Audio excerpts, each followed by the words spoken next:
Well, we're 3 weeks away from Election Day, and New York Senator Chuck Schumer has a challenger. That's right, Katerina. Joe Pinion, a Republican from Yonkers, tells me he's giving Schumer a run for his money.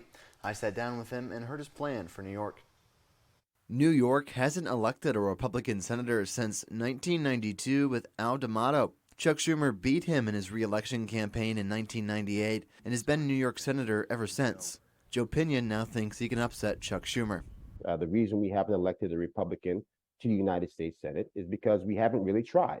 Chuck Schumer is running ads right now in Syracuse, in Utica, in Elmira, all across Chemung. He's not doing it because he just wants to spend money. He's doing it because he recognizes that he has a real fight. In Chuck's ads, which he started airing like within the past week, his tagline has been, "The job isn't finished." What's your reaction to that? My reaction is that any person you hire to do a job that can't complete it in 42 years is someone you need to fire immediately.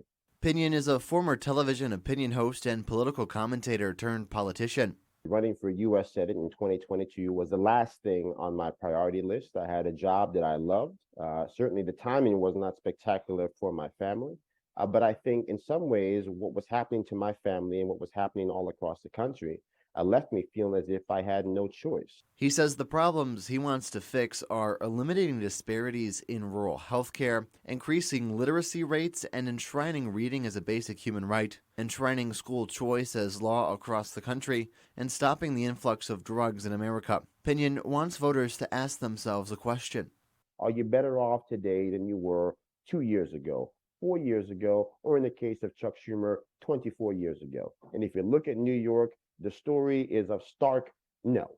And if you can't solve America's problems in 24 years, then you should probably step aside and let somebody else take a crack.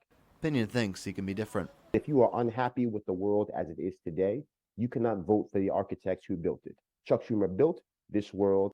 Reporting, I'm Kurt Martone, WENY News. Senator Schumer and Joe Pinion have agreed to debate. Now, that debate will happen 9 days before the election on cable. No details yet on when or where you can watch.